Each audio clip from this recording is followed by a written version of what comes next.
If you're pressuring your opponent in a mid-game fight, what you should do is shoot their wall with your shotgun before switching to your pickaxe and taking the wall. This is faster than double pickaxe swinging and can throw your opponent off guard, giving you an easy opportunity for a kill. That was just one of 100 tips that you can use to make your first earnings in the solo cash cup, but we have 99 more to go, so let's get right into it. A drop map is a map that tells you exactly where to pull your glider out in order to get a perfect drop to your drop spot. This is incredibly useful as it will increase your odds of winning off spawn. You can either purchase a map for pretty cheap, or you can make one yourself in a couple of hours by just loading into games and testing drops before marking the best ones on Fortnite GG, which I will link in the description. Looting off spawn quickly is super important for a couple of reasons. The first is that if you're contested, you need to be able to get more loot faster than your opponent, and if you are uncontested, there's a ton of value in looting quickly so that you can rotate out of your drop spot early and get to a good position on the map so you can set yourself up well for the rest of the game. Playing for your cash is incredibly important because it gives you a slurp juice, many other heals, and great weapons, so playing for this loot is incredibly important to winning games in the solo cash cup. When rotating in the mid game in the solo cash cup finals, you want to rotate to the dead side of the zone. This is usually the side of the zone that is closest to the edge of the map, as players have to rotate the furthest to get to this point, and so as a result there are the least amount of players on these sides of the zone. If you're in a low material position going into the mid game, a great and safe way that you can farm your materials back up is by rotating into POIs. This allows you to enter into a building in the POI and start to replace the walls as your own, and in the process you will gain materials while being completely safe. In contrast, if you are in a low material situation, you should try and avoid POIs, as many players come to POIs specifically to refarm their materials. This means that if you avoid these POIs, you can put yourself in places where you don't need to worry about as many players messing up your rotations compared to if you were in a POI. When you end up in a fight at any point in the game, you should be trying to go for right shoulder peeks, but it is very important to make sure that your peeks are clean so that you avoid taking counter damage. When you take window peeks, make sure that you're standing to the left of the window and quickly reset after you take your shot, and on peanut butter peeks, make sure that you're fully behind the wall before you complete your edit so that you can't get pre-fired on your peek. The optimal loadout that you should be carrying this season is pretty simple. For your shotgun, you should be carrying the sharp tooth unless you are lucky enough to either get the heavy or charged shotguns. For your secondary, you should be carrying a combat SMG, and the rest of your slots you should be carrying a rocket ram, slurp juices, and then big pots. In solo cash cup finals, a strategy that you can use is late starting by 10 to 15 minutes. This will mean that you will avoid all of the players who win their first game, which are usually the best players in the cash cup. It can really go either way though, because it's a trade-off between 3 harder games or 2 easier games, but it is still useful to decide which type of gameplay you want to play. If you get a refresh in the endgame that gives you solid materials, your first reaction should be to look up for the high ground. Most likely you have more materials than the majority of the lobby at this point in the game, so there's a huge benefit in trying to use this advantage to try and take the high ground. If you can quickly get to the front side of a moving zone, then it makes sense to start to look back at the high ground and see if you can spray them off the high ground. If the height team hasn't been on top of the rotations 100%, then it is very likely that you can take the high ground from here and win the game. If you can't get height from the front side of the zone, then you can also try to get it from the back side of the zone by using a slurp juice and sneaking up onto the high ground. Make sure that you can get a large amount of damage onto the height team from back in the zone, which should force the height player down, allowing you to easily take the high ground. When you're playing on the high ground, it is very important that you are tarping on the edge of the zone. This allows you to block off an angle that you could get your height taken from, and because most players are tarping and rotating through the middle of the zone, it also means that it is less likely that you will be rocketed out from below you. When playing on the high ground, it is very important to be constantly checking your back in the zone. If we could take height from the back of the zone, that means everyone else in the lobby can as well. If you can spot your opponent trying to steal your high ground from the back side of the zone before he can even shoot you, it becomes way harder for your opponents to take the high ground off you. While tarping on the mid ground, it is very important that you stick to the edge of the zone. This is because if you're tarping on the edge of the zone, you don't need to block off that side that is facing the zone, saving you materials, and you don't need to worry about getting sprayed from multiple directions at once, like what could happen if you tarp down the middle of the zone. When tarping into the moving zones, you should try to get deeper into the zone than just the first box you can get into. This is because if the zone plays max distance, you can be the first person to rotate that zone, and if the zone plays to the sides, you can easily make a dead side rotation from this position, saving you materials on the next moving zone. If you're in a low material situation going into the end games, try to rotate into the dead side parts of the 6th and 7th zones. In these areas, there are very few players, which means that you can farm materials and likely cap out your brick and wood going into the end game. When you are in the mid ground, you should always be trying to apply pressure towards the high ground. Even if you don't get the high ground from your initial pressure, you're weakening the high ground for the rest of the game. This means that when you want to make a play for the high ground later in the game, it will be much easier. When you're in the end game, if you hear players fighting near you, this can be a great opportunity to find a refresh. Try to third party these fights so that you can quickly clean up the weak players and find 2 refreshes in one play. When you are in the end game, it is very important that you instantly rotate as soon as the next zone reveals. This will allow you to get ahead of the rest of the lobby so that you can appropriately look for a refresh or just make an easy rotation. The zone transition is the time period in the end game that is 3 seconds before a moving zone finishes closing and the first 3 seconds of the next moving zone opening. This is probably the most pivotal part of any end game, and we have already covered how it is important to instantly rotate in the first 3 seconds of the new zone, but just as important is keeping your edits closed on the last 3 seconds of the old zone. This is because you want to make sure that you aren't being hit in this time, because that would force you to heal, delaying your future rotations. Slap splashes are a super strong item to be carrying in the season's meta because of the infinite sprint they give you. These splashes are super useful when making your 6th and 7th zone rotations, and they can help you save a ton of time when trying to get to different mid-game objectives that you might also want to play for. If you find yourself in the jungle biome during the mid game and you get tagged up, don't instantly use your big pots unless you are instantly being pushed. Instead, try to find slurp plants in the jungle that you can use to save your heals and get yourself back up to 200 HP. If you're contesting a POI off spawn, you should spend the time to claim your POI, because when you claim your POI, you get 200 gold out of the flag. This allows you to potentially reroll your augments more, or potentially use vending machines to get better guns or more ammo that can be used later in the game. In the end game, at any point when you pause, you should be making a 2x1 instead of a 1x1. This is because a 2x1 allows you to have more space to find kills, but more importantly, if you get pressured, you have space to work from. If someone is trying to jump in your box, you don't want to have to make another box while trying to hold them out. When you are at the end of the second zone, try and play near a launch pad so that you are instantly able to launch pad to your cache when it spawns. If you are playing on a pad, you will almost 100% of the time get to your cache first, giving yourself a huge advantage for the rest of the game. If you're in a low material situation in the end game and you have the white health to do this, you should drop into the zone to try and fight players from their backside. Most players are less aware of their backs, making these refresh opportunities easier to find. It is also less likely that you die from back in the zone, as you are in a less congested side of the zone than if you're in the safe circle. If you're in a mid-game fight and you're on the defensive, then you should try to pre-fire your opponent through his pressure onto you. When he breaks your wall, try to time a shot in the small window between when he breaks your wall and then he places his own wall. These shots can turn fights around in an instant. If you're pressuring your opponent in a fight and he is boxed up but he hasn't placed all of the pieces in his box, try to get those pieces yourself. When you break his wall, try to place a ramp or cone in your opponent's box or in the middle wall if he is in a 2x1 and missing it. This traps your opponent in his box and gives him less places where he can escape from. Once you have pressured your opponent well, you should try to create pre-boxes in the directions that you think they will try to leave their box from. If you see your opponent running out to the side, you can do this simple pre-box, or if you see your opponent dropping down, you can do this simple pre-box. In the mid game, you might need to use some of your materials to block off shots from your opponents. In almost all situations, you should try to use wood in these scenarios. This is because you can easily refarm this wood later, setting yourself up in a better material position going into the end game. In the end game, when you are in a safe spot, try to use wood. If you're making an easy dead side rotation or have an easy rotation where you just need to block your back once or twice, try to use wood in these situations, as saving your hard materials till later in the end game will give you huge advantages. When you are playing in the end games, it is very important that you are using the resources that you have and you are able to adapt your playstyle to fit your current situation. If you have a ton of materials but no healing items, then you should try to overbuild to play into your material advantage. If you have a ton of heals but low mats, then you should underbuild and use your heals.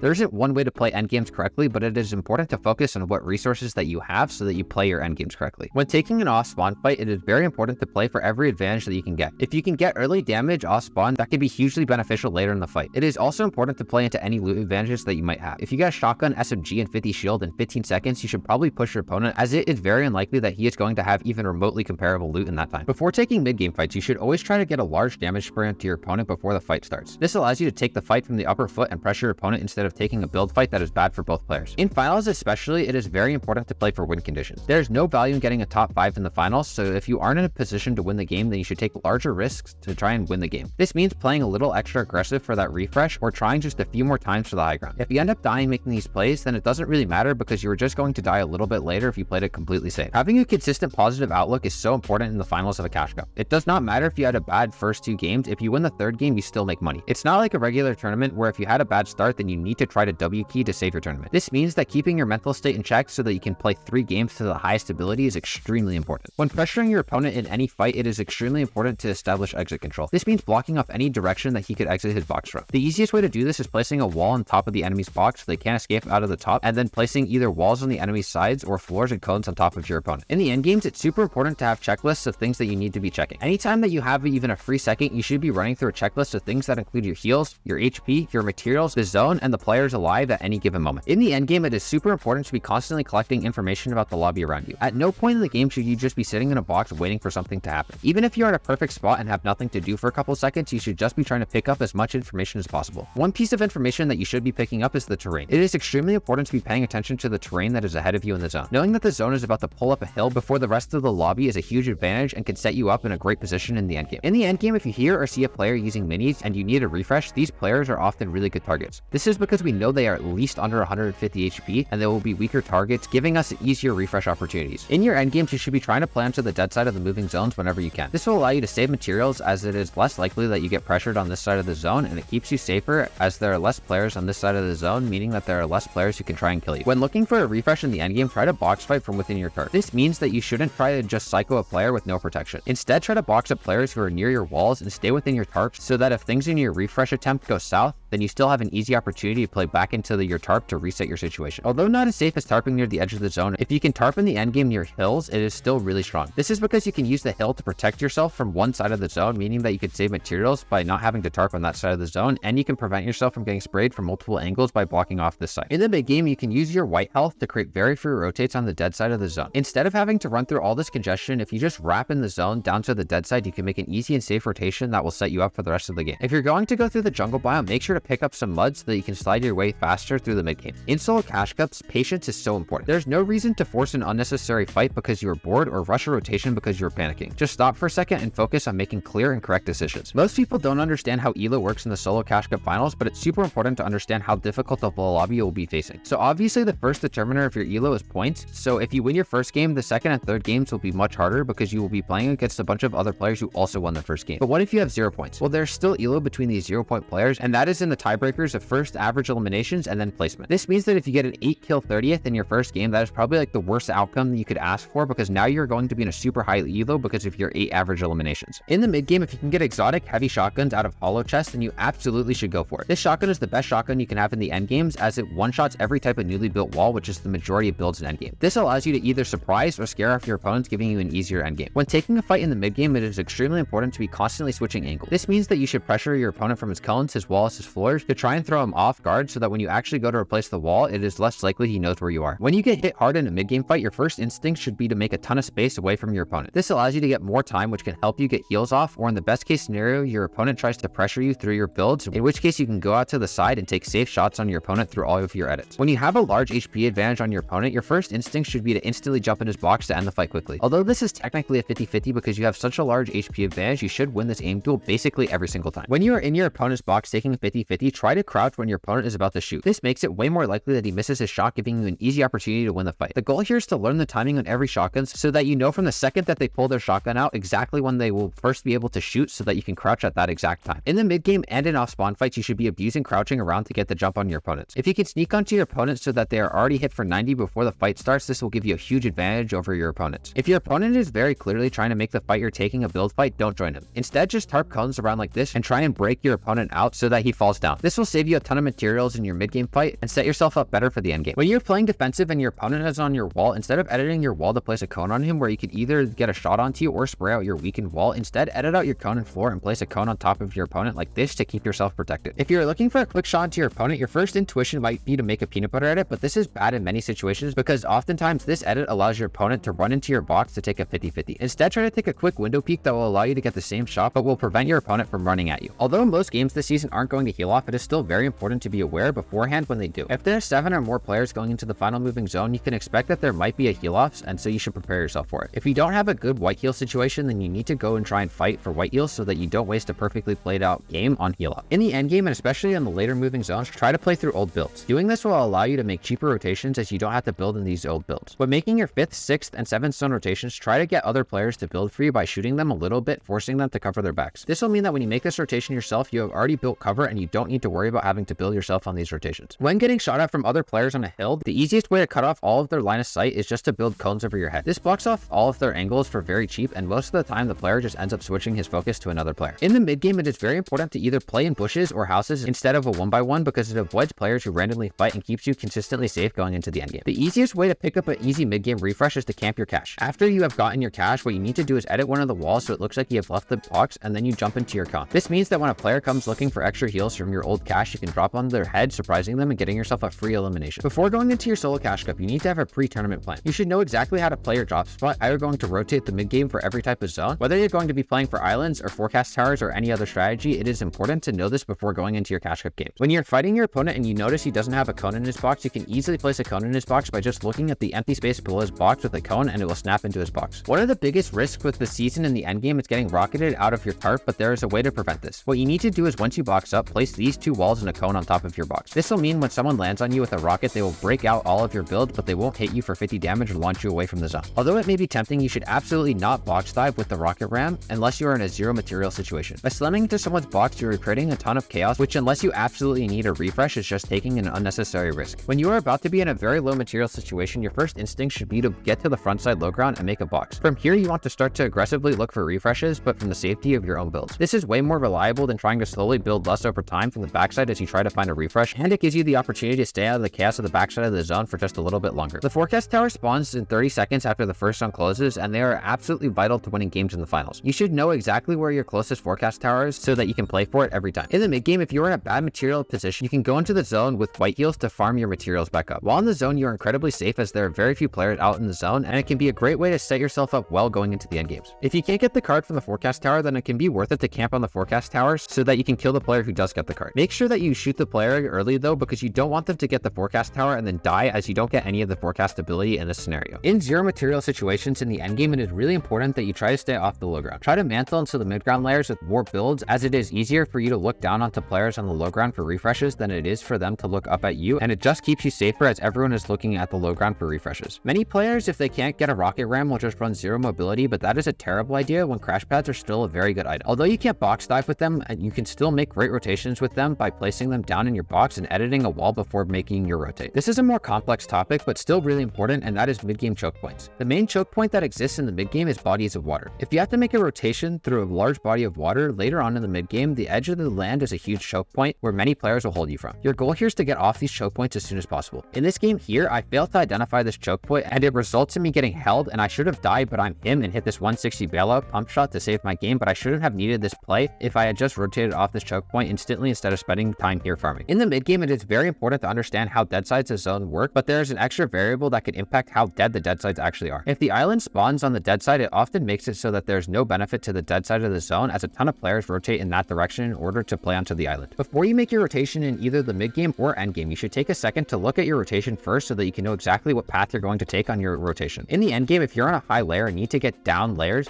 the best thing that you can do is to rotate your ramps and then slide down them to get yourself down layers and to the front side in one move. The best augments you should be choosing this season are First Shotgun, Keymaster, Fast Fisher, and either Mud Warrior or Storm Chaser. When taking mid-game fights, it is extremely important that when you are fighting someone in a diagonal box fight, that you peek out of the right wall and not the left wall, so that you can have the peek advantage over your opponent, allowing you to easily win the trades. If you need a quick way to get a shot onto your opponent, you can go right up to your wall and edit a top row edit onto your opponent, and then peek up, shoot, and reset your wall. This will give you an easy opportunity to get an easy shot onto your opponent while giving him a very small window to shoot you back. If you're getting pressured in your box, you can make an edit on your wall and then peek around the right side of a cone, giving yourself a right shoulder peek, and an easy way to protect yourself, as you can easily flip up your cone from this position. When fighting players, it can be incredibly annoying to deal with players who just constantly mantle up onto you. You can prevent this by placing walls around the top of your opponent's box when pressuring their tops. This will prevent them from surprising you with a nice mantle and will also keep you protected from potential third-party shots. In the mid-game, you should try to focus on building materials that you know you're going to refarm. For the most part, this is going to be wood, but if you know you're rotating to a house made out of brick or metal, then you might want to build with these materials instead, so that you can prevent yourself from building with materials that you won't be able to refarm. This is a tip for my PC players out there, but after you play a solo cash cup, it is incredibly important to go back and watch your replays and take notes on the mistakes that you make. This will allow you to see what you need to fix so that you can make money in the next week.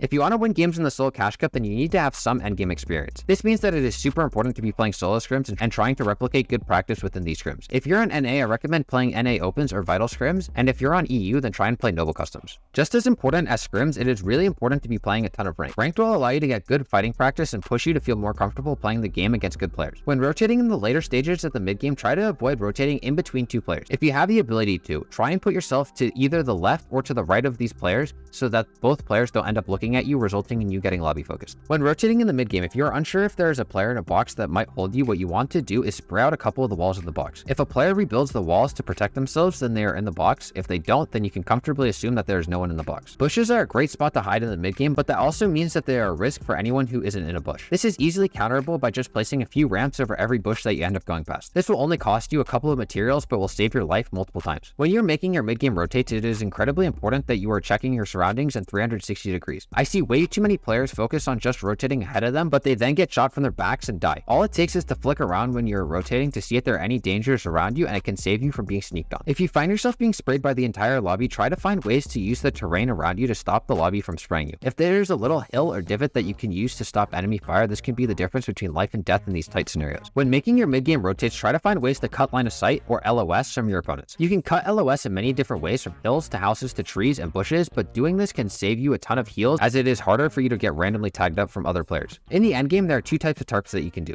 the cheap tarp and the full tarp. But when should you use each? You should use the cheap tarp in most situations, as it saves you a ton of materials. There are a few scenarios where you should be full tarping them. The first is when you get into the zone. When you get into the zone, you should full tarp, as you will be pausing for a second and you don't want to be in a cheap tarp where you are more vulnerable. The second time you want a full tarp is when you're weak. If you have materials but you are low, you don't want to die, and so committing to a full tarp is the correct play in this scenario. This is one of my worst habits as a player, but it is super important to not distract yourself on your phone in the mid game. It is very easy for you to pick up your phone when you're just chilling in your box, but this is a terrible habit because you should be trying to pick up information on the players around you so that you can make more informed rotates later on in the game. When fighting in the late mid game, try to use the rest of the lobby to your advantage. In this clip, again, this player fights me from behind so that the lobby sprays me, which allows him to have a huge advantage on me in this fight. Once again, I am him, so I win this fight because I'm just that guy like that, but realistically, I should not have won this fight. This is something that I've been working on personally, but that is tracking your opponents in your fight. Make sure that when you're fighting your opponents, you're actually watching what he is doing and making the appropriate counterplays to stop him from actually taking control of the fight. When the first zone reveals itself on the map, you can actually tell a lot about where the second zone on the map is going. What you want to do is look at the ocean and the zone. If the zone plays way into the ocean like this, you can, with a large sense of confidence, assume that the next zone is going to play in that same direction. When on the defensive, you can fake out your opponents by pretending to use a healing item and then canceling it to get a quick shot onto them. This strategy is very effective at changing the momentum of a fight as long as you pay attention to if your opponent is actually going to fall for the fake heal. When fighting your opponent, you should be paying attention to what's in their hand. If they have their blueprint or SMG up, then you can be more confident in pushing them than if they had their shotgun up. Try to keep track of what your opponent has in their hand and then make the correct play accordingly. This was 100 tips to help you make your first earnings in the solo cash cup, and this video took me forever to make, so if you want to see some more good content, watch this video on screen. Peace.